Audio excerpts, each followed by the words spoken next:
Join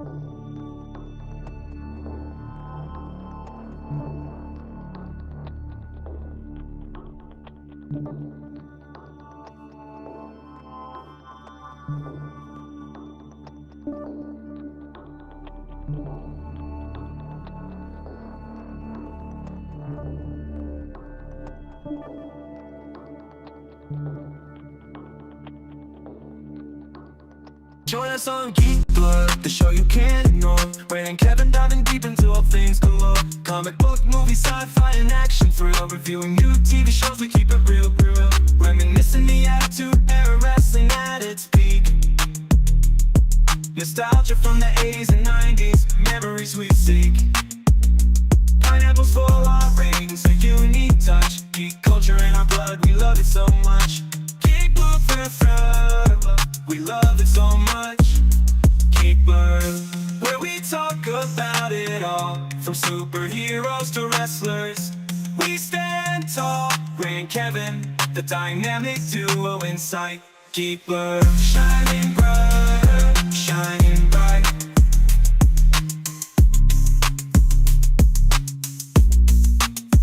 Did you hear about Pluto? That's messed up, right? Geek Blood, taking you on a nostalgia flight. From movies to TV, we cover it all. Join us every week, we'll have a ball.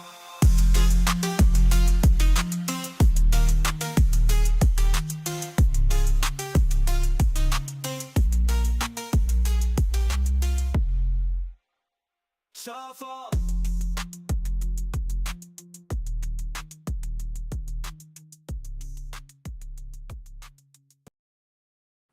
Hey, what's happening? Just same old, just living the dream. Oh yeah, the dream. Yeah. The dream of life Yeah. in the middle the dream of of life. fucking winter. The amount of how upset I am right now because couldn't find my shirt I wanted to wear for the podcast today, so I just threw my entire day off. It's sad life. Sad life. Yeah, you hate that. You hate when you can't find your wardrobe for a podcast. It's fucking terrible, bro. But anyways, I'm doing well outside of the whole wardrobe malfunction of 2026. Oh boy. We're only a month in, Kevin. You already had a malfunction. This weekend's a big one, my friend. We got It's a big one. Snowmageddon happening everywhere on the East Coast except for Florida, apparently. We've got UFC's debut on Paramount tomorrow night. Excited for that. Oh, yeah. Gas for that. Snow is in the forecast, as I just mentioned, and Netflix just added every single James Bond movie, including the Sean Connery one that's not canon. Oh, it did. I was wondering if they added that one. And we got the Patriots in Denver on Sunday. So I'm going to go out, get a bunch of food, and just hibernate for a few days, and then probably have to shovel on Monday, which is going to suck. Yeah, that's my plan too. Yep. Come home from work Sunday morning and put the windshield wipers up and just sit here for 48 hours and do nothing. Yep. Well, and shovel Monday, but it's a good thing you don't work Monday anymore. I mean, it's a bad thing, but when this happens, it's a good thing. It's a good timing in the last couple of storms for sure. Snow, the way I see it is snow is awesome if you have nothing to do and you just sit home, make some chili or whatever, and just whatever. But yeah, let's get to it. Well, I'm not making chili, but I'm going to be sitting home and doing nothing. So I think I'll make some chili since I brought it up. Go on. Let's jump into this week with a Teach Ray Sports. This is the theme to Teach Ray Sports. We need a theme for Teach Ray Sports. I couldn't think of anything that would be original. I stole this instrumental from the Gary Shanley Show. This is the theme to Teach Ray Sports.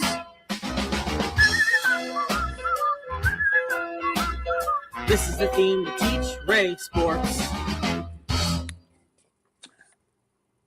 You're leading that fucking this one. song. Yes. This is just something that literally happened as I was laying in bed, doom scrolling around noon. The UFC weigh-ins were today, and this has been an issue for me for a long time. What these guys do to their bodies, they essentially don't drink water for 4 days going into a weigh-in, and obviously they don't eat. And today a UFC fighter just barely made his weight. I think it was 145. And as he was walking off just to leave the stage, probably go get a burger and fries or something, just collapsed and fainted and had to be carried off the stage. UFC fighters tend to fight 220 pounds to 40 pounds under what they walk around at. And the reason for that obviously is you're in a lower weight class. So like sometimes you might have the advantage because then as soon as the weigh-ins happen, you have like 24 hours basically just eat and get yourself hydrated and all that stuff. But like, for example, like we always talked about Chael. We did that segment a few years ago.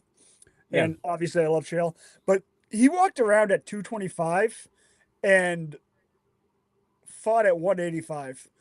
So going into camp, he'd probably be 225 and then gradually work his way down to around 200. And then just the last week would have to work off 15 pounds or so roughly.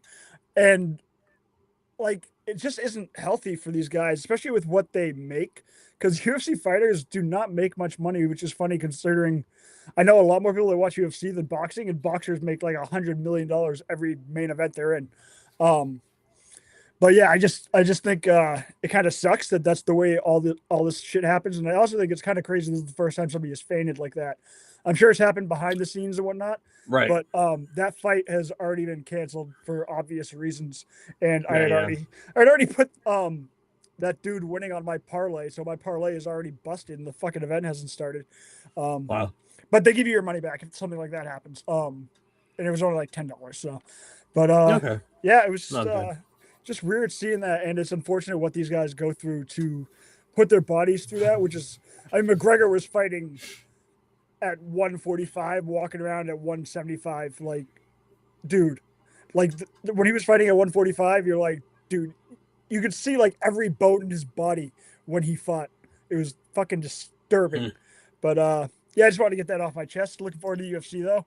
Excited I don't have to pay fucking $90 to Uncle Dana's fucking bank account to watch it now. So yeah, it's funny that the UFC and the WWE reversed. They literally because reversed. Because Paramount Plus is what, $15 tops a month. I think so. 20 yeah. maybe. I think and it's 15. WWE, the cheapest to get WWE with commercials is $30, and without commercials, I pay $38, and that's only for a year, and then it's going to go up another $8, I think, when the year ends up. Mhm. Ends to be like 44 or 46 once the year ends for WWE for this ESPN package I pay for. It's worth it. Plus, you need Netflix too if you actually want to follow WWE. So that's technically 2 subscriptions. Yeah, or whatever, you know. And you need cable if you want to watch SmackDown because you can't, because you can't watch it on anything but the USA Network now. Yep. And they don't stream that. I don't think they stream that on Peacock.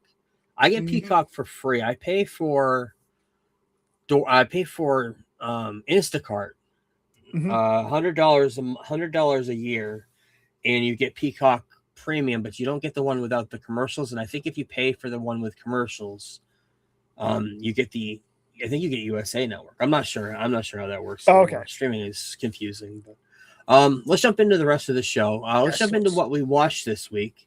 I'm on this Better Call Saul kick, and I finished season 4. Nice. Slowest of the 4, I will say that. Of the 4 seasons I've watched so far, I got bored halfway through it. I liked Michael McKean in the beginning of this series. He's fantastic. He's definitely missing him in this. But we're seeing Jimmy turn into Saul slowly throughout the whole entire series, but in this season in particular, he's definitely making that transition up to the point of the very last scene of this, where he gets his license back. He says, well, it's all good, man. And he's walking away saying he's going to change his name of his practice once he gets his license back to Saul Goodman. Him and Kim, there's definitely a divide between the two of them. One is a legitimate lawyer, and one is a car artist. Yep, one's like used car salesman from the basically. beginning, right? And that's how Saul runs his business. We know from Breaking Bad. He's damn good at it too. He's very good at it. As you'll see coming up in it'll be season 6. She has an awesome conversation with somebody that's great about Saul and how good he is. I'm guessing the big bad that you were hinting to debuted at the end of this season. The guy who he plays in Marvel. He plays in Marvel. He plays the swordsman. Yep. But he is a Salamanca. He is the nephew of the Salamanca that's been in the wheelchair from Breaking Bad. Hector. Hector. And he comes in to try to straighten things out. He is like he reminds me of like he's like a Salamanca with a little bit of Joker to him. Yep. The way he operates, he's a complete fucking psychopath. He doesn't really trust anyone, and everybody that thinks that he's a bad motherfucker. And obviously, he's like Gus's like number one enemy. Which is love awesome. Gus. Yeah, Love Gus in this show. Love Mike in this show. Gus has hired on Mike to build the underground drug factory that he has. The early scenes, like seasons 1 and 2 with Mike, he absolutely dominates every scene he's in performance-wise. And I think that goes through most of the show. Season 5 is a lot more Breaking Bad paced. Breaking. That's all I'll say. In Breaking Bad, Mike was my favorite character. Yep, in that whole entire series. He's my favorite character in the Breaking Bad universe. Yeah, for sure. He's got a lot, and this just proves how much of history that he has to the character, and how much growth that character has from season to season and show to show. And how good of an actor he is, because he's in so much more of Saul than he was. Like we think of him as being a lot in Breaking Bad, but he and Saul were not in as many episodes as we think about going back, which is kind of crazy. But yeah, that's the other thing I was going to tell you. When I finish this watch, I'm going to watch Breaking Bad again because I'm confused a lot in this show because there's stuff that I like you've seen Breaking Bad so many times. I've seen it once before also. Yeah, so and it's like I'd seen and it we're talking before, and we're talking 15 years ago now. Yeah, close to whenever Breaking Bad ended. So 12 years ago. Yeah, insane. So it's not fresh in my memory. So a lot of stuff I'm seeing, like the people that are showing up there, it kind of looks familiar. Storylines are coming back to me little by little here and there, but I'm getting confused. The other thing, actually, we'll talk about it in a minute, but I'm going to do the same with Game of Thrones because there's a lot of stuff in not only Knights of the Seven Kingdoms, but there's a lot of stuff in House of the Dragon that's coming up, especially with Egg and everything else, and we know about them. We're not going to talk about it in the podcast; it's a big spoiler. But stuff was brought up in Game of Thrones. Stuff has been brought up in House of Dragon. That I want to go back and watch at least Game of Thrones and get those glimpses back. That I'm kind of getting shadow banned from my own little shadow ban. But before we get into that, Fallout Episode 6. Fallout. There's not much to really talk about yet. There is a mystery of who set off the bomb, which we're probably going to find out by the end of the season, which we got 2 more episodes left. But it's good. It's just not as quick and fast paced as it was last season when we got. I watched the first 4, and that's why I decided I'm just going to binge the rest. I liked the binge aspect of the first season more than week to week. I think it's a better binge show than a week to week because there are slow episodes. This year. So, if you get into a slow episode with the binge model, you can go to the next episode and it's all forgiven because the next episode probably won't be bad. So, so jump into the big premiere this week, A Knight of the Seven Kingdoms. We're back into Westeros, 100 years before Game of Thrones. 200 years after House of Dragon? 100 years after House of Dragon, something like that. Like half. I think it's it's like 100 years after House and like 93 years before the main show. So we're almost in the halfway point of between the two shows. And of course, it's past the time of dragons. It's past the time of there's a lot of change going on in Westeros. And we're not seeing that part of King's Landing. We're not seeing any of that stuff. We're seeing a grounded story of humanity deep down in the underbelly of characters. I think somebody pointed this out is like they're not fighting over an Iron Throne in the show. The Iron Throne for him is getting to his next meal because he's a knight that's not actually a knight. He just has a sword and he can fight. He's taking the mantle of being a knight. In the show, we meet Duncan the Tall. Like you mentioned, at the very first scene of this, he has a mentor who passes away. He buries him, and that scene's fucking hilarious. By the way, when he's talking to him, I love that shit. We'll get into it. I guess. Yeah, it wasn't. Yeah, we'll talk about it. But he decides to bury him, and he takes on the mantle of a knight. And I don't know what kind of knighthood that this guy had. I guess he was a knight. I don't really know. Yeah. He took the mantle of a knight, like you mentioned, didn't really hadn't really been knighted, but and the very first scene of this show, he's talking about how he's going to be a knight of the Seven Kingdoms and this and that, and all of a sudden you hear the familiar Game of Thrones sound playing, like the theme song. Oh yeah, we're back in Game of Thrones. Yes, finally. Mhm. And then all of a sudden it cuts to him shitting behind a tree, and you actually see him shitting. Yes, that was pretty funny. Yeah, and it caught everybody off guard, but yeah. Yeah. The banter in this show is hilarious, Yes, especially between very him and good. Egg. They're very Yep. good banter in their two scenes.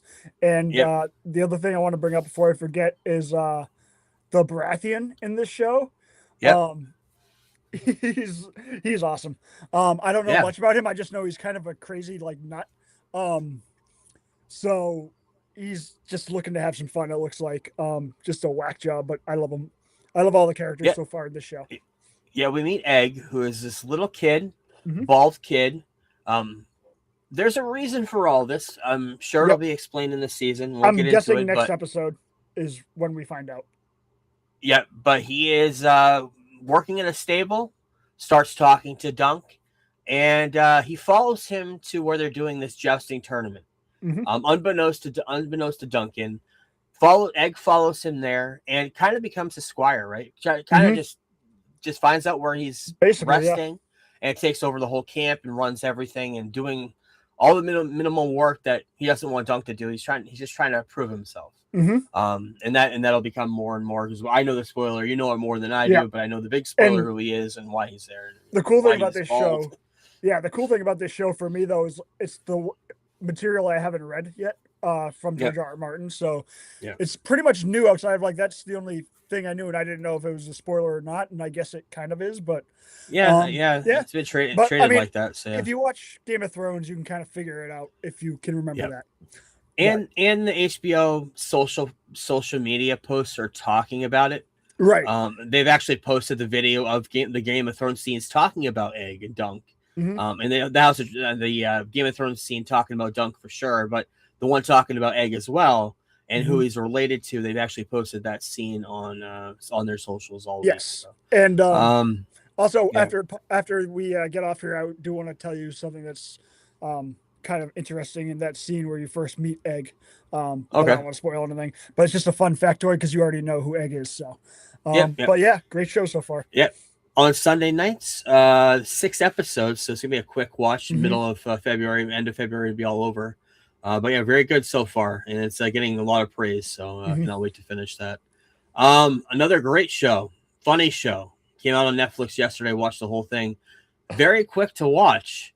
6 episodes, and I think they're like 24 minutes each, if not less. Oh, okay. Free Bert Kreischer. If you like his I like comedy, him. you'll love this show. It's very funny. The standout star of the show is his youngest daughter. She is hilarious. She swears all the time. She's just a younger version of Bert. If you love Bert Kreischer's comedy, you're gonna love the show. It's great. A lot of family moments, a lot of drama, a lot of just funny, accidental comedy. It's just a great show. It's on Netflix right now, the whole series, the whole season, and I'm sure it'll be picked up for a second season because it is cheap to make for Netflix, and they're making it, and they're having a ton of eyes going on to it. So Yeah. a lot of And people he are already- promoting it. I believe he has a contract with Netflix anyways with his comedy stuff too. He does. Yeah, So. he does. So, yep. And WWE Unreal. They had another second season of WWE Unreal.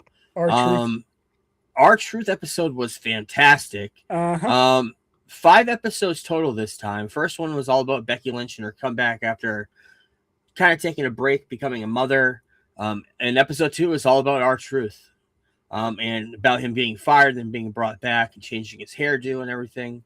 And episode 3 is building the vision with Braun Breaker. Episode 4 is about the work, long-term storytelling, swerving the fans, and bringing in Jelly Roll right as he's losing weight to do a stunt at SummerSlam.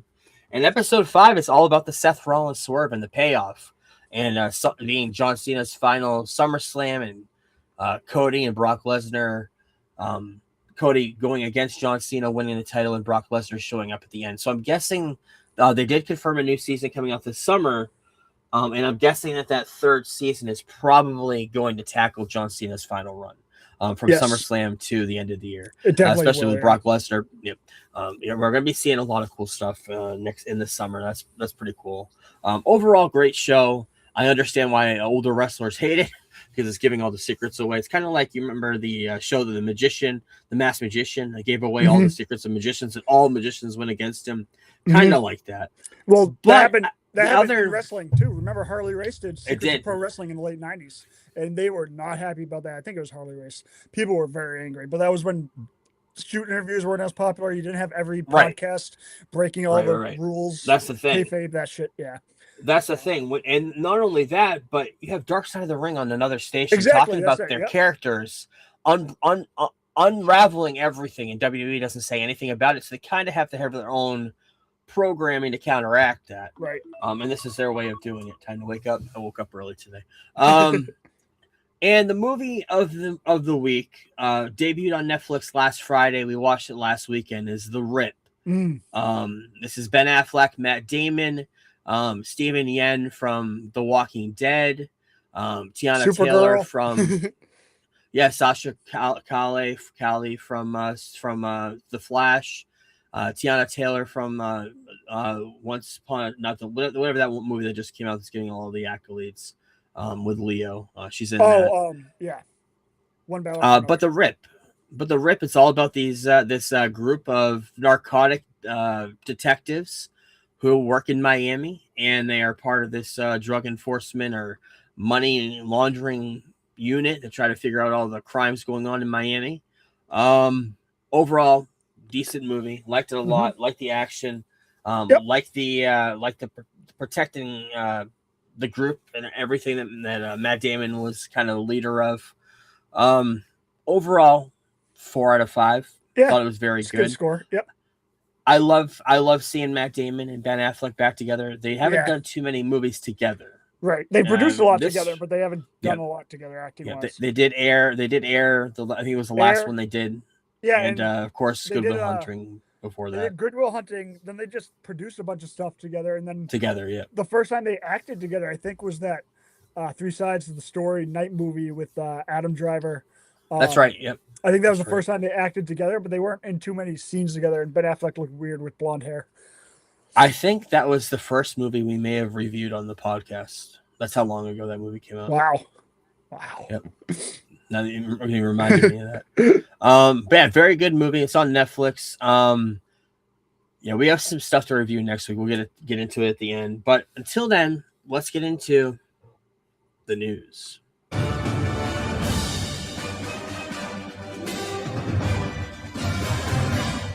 And it's not a news segment. Let's trail around it. And we got some trailers this week. Some good trailers. First off, we talk about it all the time, where we're maybe a year or two behind on Masters of the Universe and He-Man. It wasn't really in our lexicon growing up. We were a little bit younger than that demographic, but if we were maybe a year older, this would have definitely been our bread and butter. This trailer was fucking awesome. Looked great. Not knowing anything about it, really. Yep. I think it looks fantastic.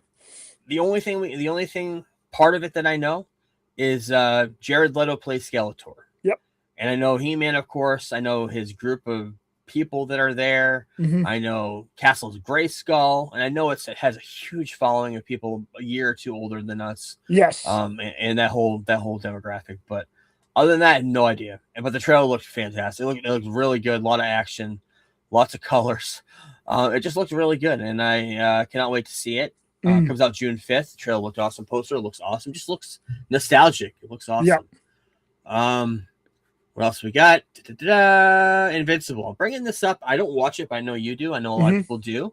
Brand new season coming out, I believe, in March. Yep. And I know it always has big casting involved.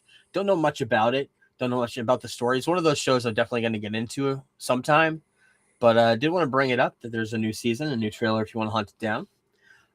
This I was interested in. We're getting a Darth Maul show, animated show on April 6th on Disney Plus called Maul Shadow Lord. Sam Witwer coming back to do Maul. He took over from Ray Park when Ray Park went nuts and crazy and started doing weird social media posts. drunken social media post probably, but it's set between episodes 1 and 4, somewhere in between there, where Maul is kind of on the background watching what's going on with the Jedi, or maybe it's set between 3 and 4, but he's kind of watching what's going on with the Jedi, where they're all Order 66. And is he still on the side of the Sith after that? Is kind of going to be tackling all of that.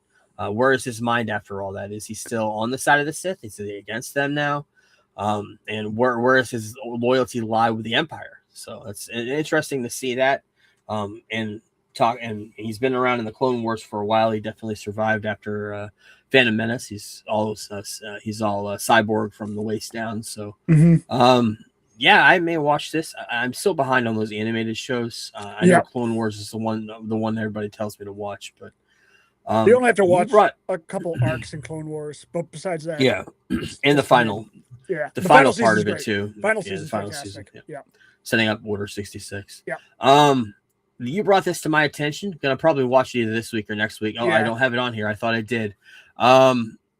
Secret Mall Apartment. Yep. It's on Netflix. Came out today. It's in 2003. 8 Rhode Island teenagers created a secret apartment inside the Providence Place Mall and lived there for 4 years without anybody knowing. How have I not And they heard filmed the story? everything. They filmed everything along the way, and it's all going to be part of this documentary that came out today on Netflix. So we're going to watch that, and we'll talk about it probably next week or the week after, whenever we get to it. But depending on how many episodes there are. Today, brand new trailer, brand new poster for the Muppet Show revival. As far as it is right now, this is a one and only time limited show. It's going to be, it's produced by Seth Rogen, and it's going to star Sabrina Carpenter, and it's just to see if people are interested in the Muppets and if they're going to watch a show. If this gets good ratings, even jokes about it in the trailer, if it gets good ratings, they could make another series out of it, which would be great. There's a lot of raunchy jokes in it. Kind of like back in the day, the Muppet Show in the 70s had some adult humor to it. Not to the point where it was swearing and this and that, but they knew that it was a primetime audience, so adults were watching too. So they were open a little bit more than just for a kid audience. And it was also the 70s. And 70s, you can get away with watching. There was nudity in Jaws, and it's PG. It's a PG movie. Right, that's before R became a thing. But this comes out February 4th in a couple of weeks. I will watch this and we'll talk about it. I do love the Muppet Show back in the day, the old ones. Yes, you will watch this and you will talk about it, and I will listen. Well, we can talk about this. Debuted about 2 hours ago. Yes. We got a trailer for Lobo in Supergirl. It was teased yesterday on social media that they were going to do something with Jason Momoa's reveal. We weren't sure what it was, and it was a little.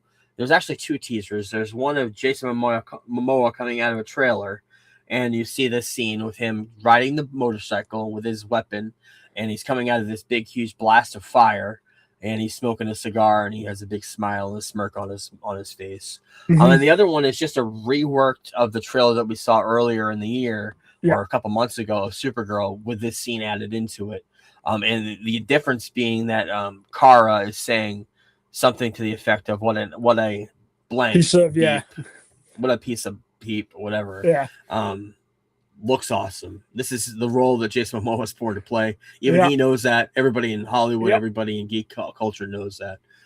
So it's exciting. I think this should have waited till the Super Bowl, though. I think they were a little premature on it. This would have been a great Super Bowl trailer, but maybe they're planning more. Who knows? But yeah, that's it for trailers this week. Last weekend's box office, kind of small.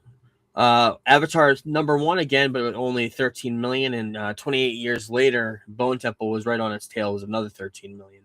So end of the Avatar run in America. And Zootopia 2 in the 8th week was number 3 with 8.7 million. The Rip had 41.6 million views in just 3 days last weekend, so that's pretty good for that movie. And Knights of the Seven Kingdom drew 6.7 million viewers across the platforms of HBO Max and HBO Live. 3rd biggest premiere in HBO Max history, right behind House of Dragon and Last of Us, which was number 2. That's great for that show. I think it's going to pick up momentum once people start watching it. So that's awesome. Little bit of Warner Brothers Discovery. Netflix changed their whole entire offer to cash this week, Mhm. and it was accepted immediately by Warner Brothers Discovery.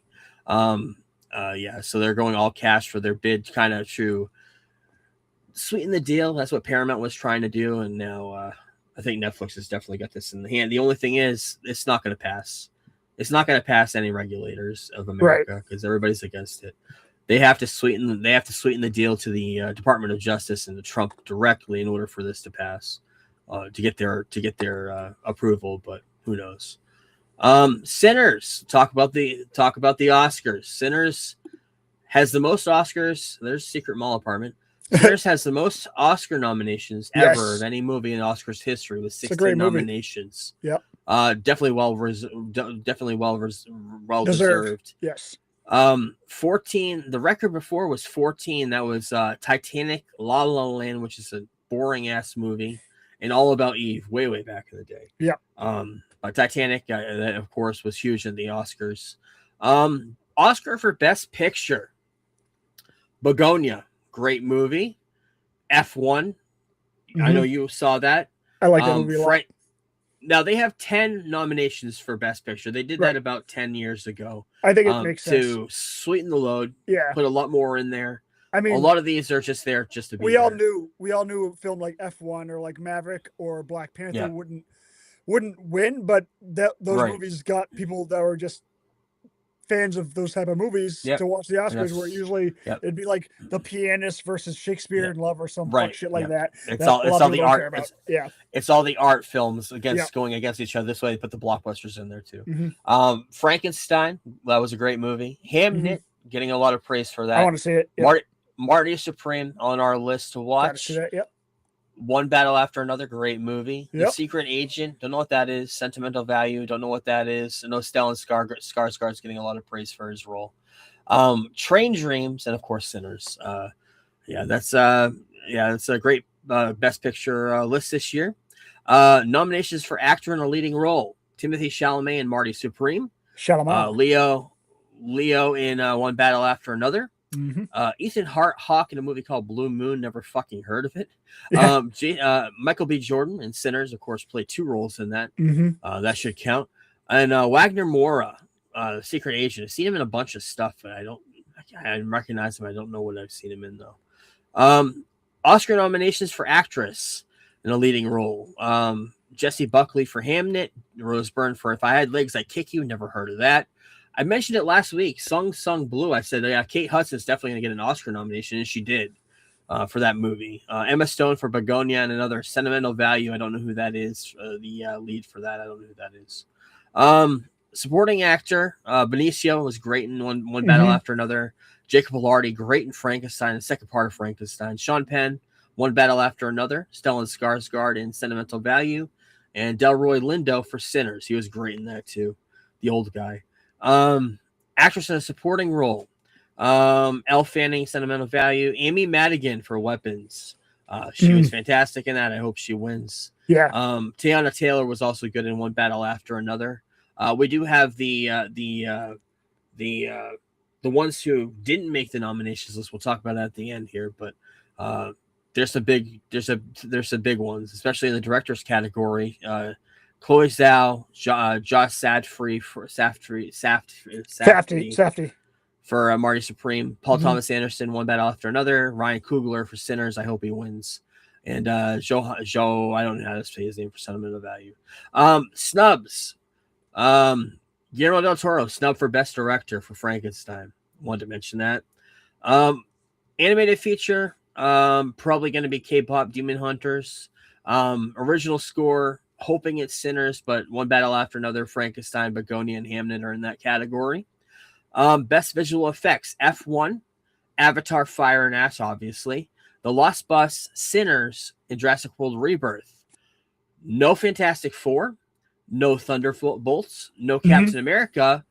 Most importantly, no Superman. Yeah, they were out of superhero categories completely. None of them actually had any nominations in the Oscars. Best original song: The song from Sinners is in there, but also the song Golden from K-pop Demon Hunters, which will probably win because that song was huge. Yeah. Top nominations, of course, 16 for Sinners, we talked about, 13 for One Battle After Another, 9 for Frankenstein, 9 for Marty Supreme, and 9 for Sentimental Value. For a movie I never heard of until this week. That's pretty incredible. More snubs, Chase Infinity, who I really liked in One Battle After Another. Yep. She was snubbed for Best Actress. Paul Mescal, we loved him in Gladiator 2 last year. Snubbed for Best Supporting Actor in the Hamnet movie. Yep. And Wicked for Good received 0 Oscar nominations for acting and the movie in general. No technical noms or nothing.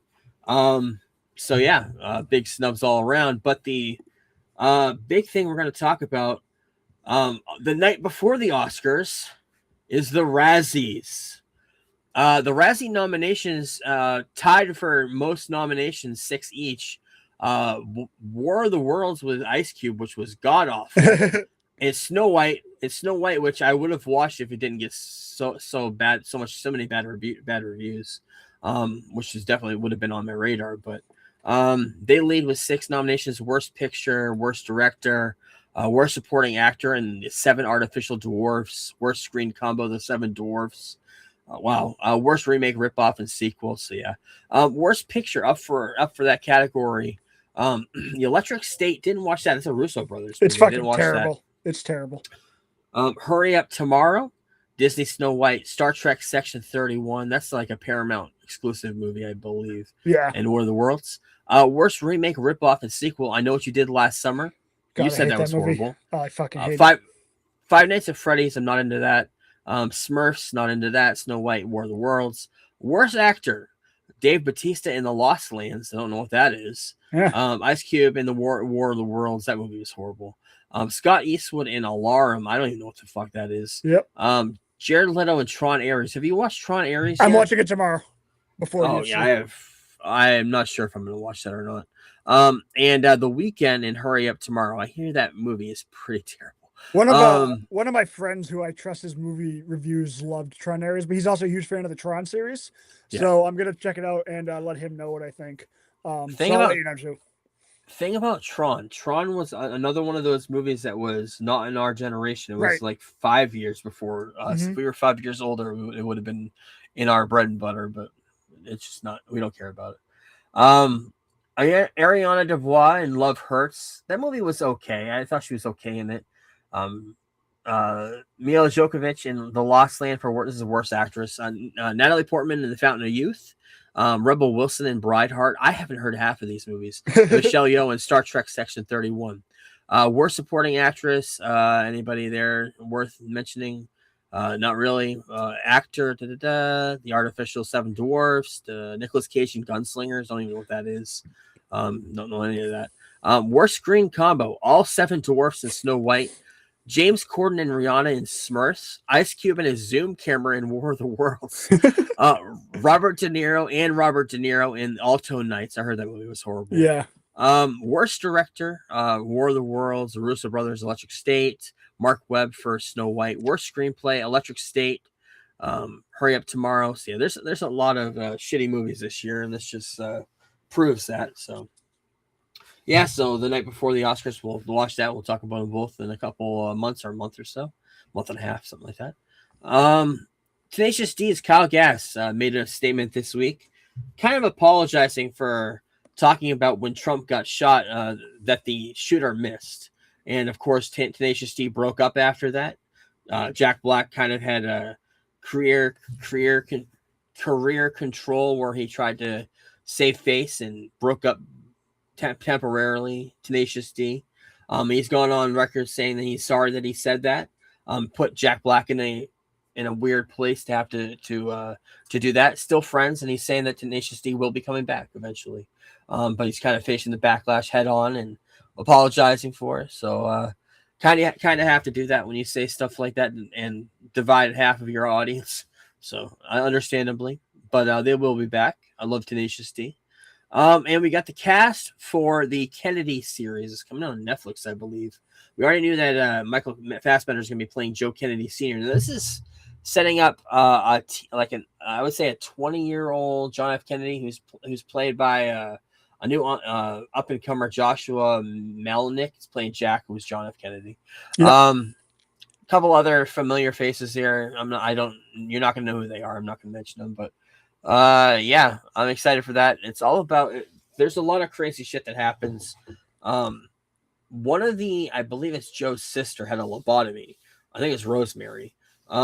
And she's gonna be a part of this show as well. And that was when you figure you could tackle mental illness with putting a needle in somebody's brain. Yeah. So that's how things were back in the day. So it's gonna tackle all that, leading up to Jack going into politics and everything. So yeah, we'll watch it. Maybe we'll talk about it.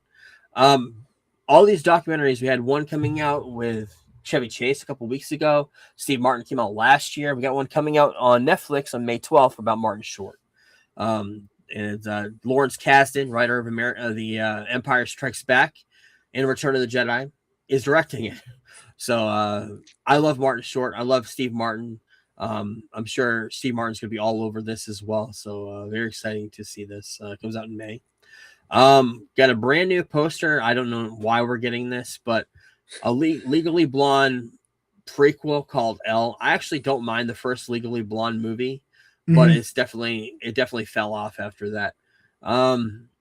Reese Witherspoon. Season 1 comes out July 1st. Brand new poster for that. Also a brand new poster for Scream 7. This is nostalgia right here. This is like going into a movie store back in the day and seeing a poster like this in the 90s. Looks cool. But yeah, looks awesome. Speaking of horror movies, slasher movies, Eli Roth has a new movie called Bitch. Don't Go in the House, Bitch. And he's hired Snoop Dogg to star in it. Oh boy. Next year, I think we're getting Thanksgiving 2, which I'm excited for. Eli, just stick to that franchise. That movie's one of the best movies you've done. Yeah. Like you mentioned at the beginning of the show, James Bond's whole entire collection came to Netflix. And that's the whole entire run of movies. And you mentioned that the one that wasn't in the Never Say Never actual Again. canon, Yep. right, is on there too. So that's awesome. They're all on Netflix in the US now. Oh, I had that mixed up here. Mike Flanagan's The Exorcist has a date now, March 12th of next year, so a little over a year from now. That stars Scarlett Johansson. And a new movie from Kenan and Kel. Gonna be a horror comedy movie called Kenan and Kel Meet Frankenstein. They're going Abbott and Costello route. So that's gonna be weird and exciting. We mentioned it last week. I hope I put the pictures here of Dwight. I did. Dwight and Michael Scott joining Fortnite. The official pics came out today. Yeah, so I'll have to wait on that. And we got a full trailer on the new Fable game, which looks incredible. You played Fable back on the Xbox? Yes. I was talking about this with people. That was before I was into fantasy, so like I didn't get very far in that game at all. This new game looks absolutely insane, and I cannot wait to get my hands on it. It looks really good, and they announced it's coming out on PS5. Now, so. Yep. They announced it's not Xbox. It's always been an Xbox exclusive up to this point, but it's coming out on Xbox PS5, which is awesome. So yeah, coming out autumn of 2026. Yeah, we'll see. And on Sunday, we're getting a new trailer for Super Mario Galaxy, but they did release a picture of Mario and Luigi holding fire, which looks awesome. I love this. I was just thinking today, not only do I love Mario, but I cannot wait to see Zelda. And that's gonna be like when we go see Zelda in the theater, that's gonna be like us becoming kids again. Hopefully. I cannot wait. Yeah, I cannot wait for that. It's gonna be really weird having Link talk, but he did talk in the cartoon, so it's just gonna be weird having a live action Link talk. I wonder what they're adapting. That's like the big question. Are they gonna do a new story? They're gonna adapt Ocarina, which is their bread and butter from back in the day. Do a new story because you can take elements of everything and kind of everything. Yeah. You just take elements of that, but just have it be like a new story, like they would do it if it was a game. It's one of those games that should have been done years ago, but I understand why they waited so long, because there is so much fantasy to that, because fantasy is huge right now, of course, but I'm very excited for that, and we'll talk about it when we know more. some stuff we didn't mention last week, the Kathleen Kennedy announcement. They didn't mention the standalone Rey movie at all in that announcement. So we're kind of wondering where that movie is. Is that movie still happening with Rey? And that whole trilogy that they're supposed to start episode 10 on? I think they said it's no longer Rey centric. She's just gonna be in the movie. Basically, they're basically making the movie they should have made with episode 7, where she's training Jedi at the new Jedi temple, wherever that's been established. And I think it's gonna expand upon like how many young Jedi, and they might do spin-offs. I don't know what's gonna happen exactly, but that's just what I heard. From people that kind of know what's going on. Right. So and we have to have a retraction from last week about Rian Johnson talking about how he backed away from Star Wars for online negativity. He actually went on social media and quote, LOL, zero spooked. Sorry. All you have to do is defend himself. All you have to do is watch episode 9 and know that Disney is the ones that were spooked. Because had they continued the journey from 8, if they had continued the journey from 8, everything would have made a lot of sense in 8 that they just didn't close anything off from, because they were like, we're just gonna try to pretend that movie didn't happen, and they played catch up with episode 9 and it didn't work out. But let's get into some swag. Swag stuff we all get. Come on, son, you know that's right. We got a new look at some pop figures. We got a few. They had a toy fair in Japan, I believe, or somewhere overseas. We got new Duncan Egg figures. We got a new John Rambo figure, which looked pretty fucking cool. Yeah. We got some Stranger Things one. We got Dustin in the graduation, Steve Harrington holding his knife stick, and a couple of other weird ones. And Laura Croft, Tomb Raider, the old PS1 version, and of course the newer version. We got a ghost face with a tongue, most synonymous for scary movie. Yep. We have a better look at the It Welcome to Derry figure. This looks even better to actually see out of the box. And it's black light. It glows in the dark in black light. It looks really cool. I have a picture on YouTube. I got to get that. Yeah. And they also are coming up with these new Corner Nook figures. And they have a few of them here. I threw on here. You got Yoda and Dagobah. You got Bilbo in the Shire. You've got Snow White. You got Miles Morales in his bedroom. You got Jason Voorhees underwater. You got Jurassic Park, the T-Rex in the Visitor Center, and some cool ones here. A new style of doing pop figures. So that's kind of cool. And I love this. Doctor Who coming out with new figures from the 10th Doctor, 11th Doctor, 9th Doctor. Looks awesome. With a TARDIS too, as well as one. Nice. The 15th Doctors there too. We got Wolverine in the iconic X-Men early 92 animated series, sitting on the bed looking at a picture of Jean Grey. And this one, Supergirl, Woman of Tomorrow. Yeah. We talk about that a lot. We do. And this figure looks awesome. It's got the comic book in the background, big, huge. It's one of those tall ones that comes with the comic book. It's the figure of Supergirl with a sword from that comic book cover and standing in front of the comic book, and it's all in a acrylic case. It looks really cool.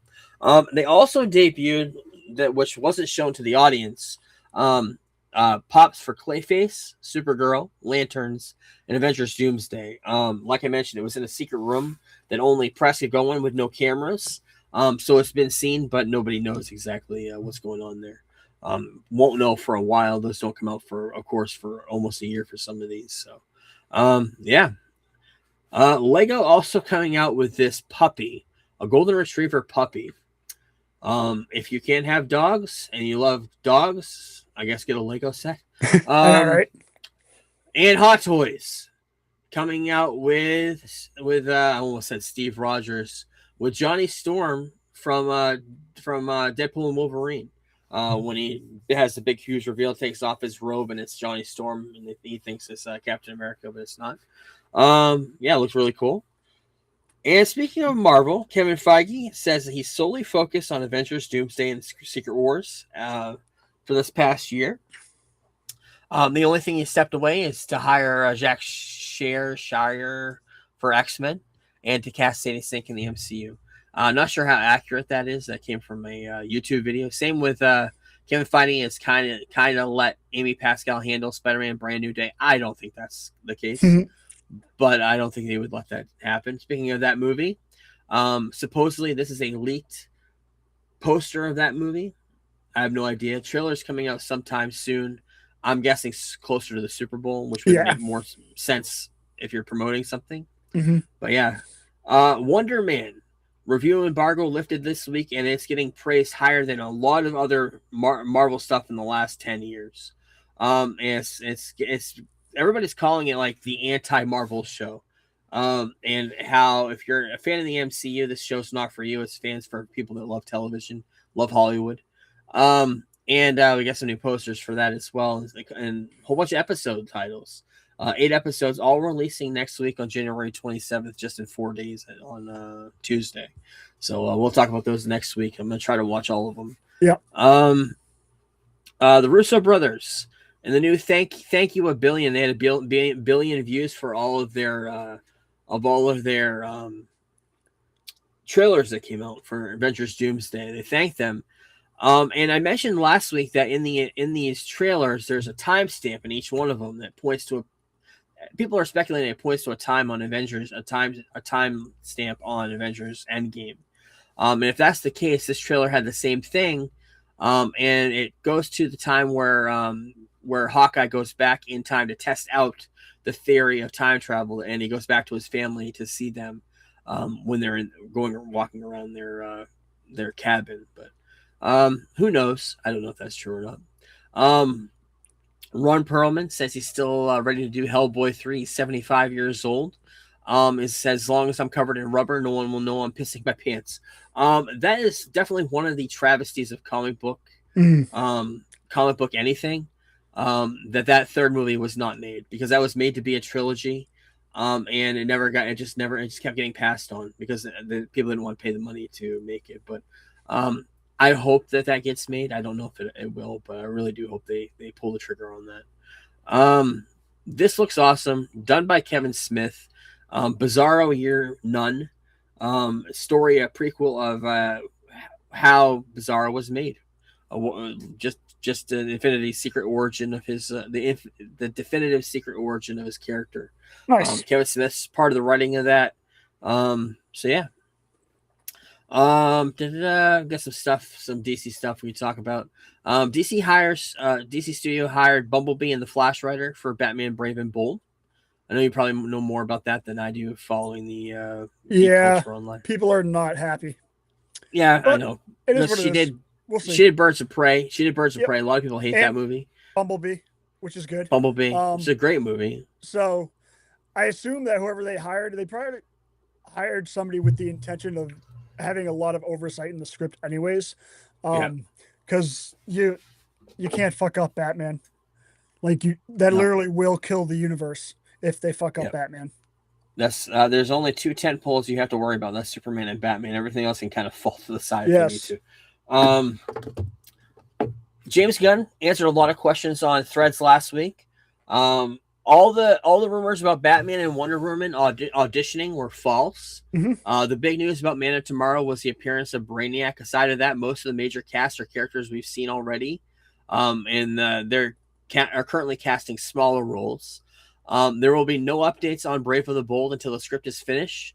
Also, he doesn't want it to clash with the Batman Part 2, which we already knew. They're not going to release in the same same year.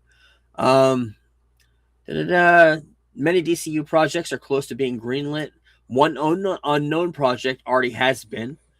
Dynamic Duo is not being rewritten to be part of the DCU. The film is progressing really well.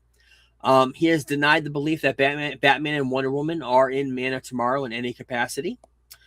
He confirms that they are casting a female character for Man of Tomorrow, and that Scoopers probably assumed it was Wonder Woman. Not the case. Sam McCurdy will be the cinematographer in Man of Tomorrow. He did Peacemaker, Shogun, and Monarch Legacy of Monsters. There won't be a trailer for Clayface for the next couple of months. James Gunn hasn't seen the film. Scheduled for release in September still. Stated that they won't have 2 Batman. We already talked about that. And he's going back to work on storyboards. That's basically what he's doing now. So getting ready to film Man of Tomorrow, which is likely to take its inspiration from the Panic in the Sky storyline from the 90s. Mm-hmm. This is where Brainiac, with the help of Maxima, invades Earth. We got some covers here of that. This is the story right before Death of Superman. I think a year before, maybe earlier that year. Superman assembles a team of heroes to fight Brainiac. The other thing I don't have in the news, I thought I did. There's a rumor that there's a series, a prequel series. I think I took it off the news because I wasn't sure how accurate it was. There's a rumor of a prequel series being set in the 1940s of older superheroes. Kind of the ones that are around the border of the train station or the the Hall of Justice. Yep. I haven't seen anything official about that or anything even close to that. That so honestly might be where we get our Flash. They might just use Jay Garrick.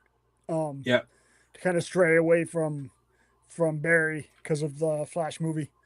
I think possibly Wally, but whatever.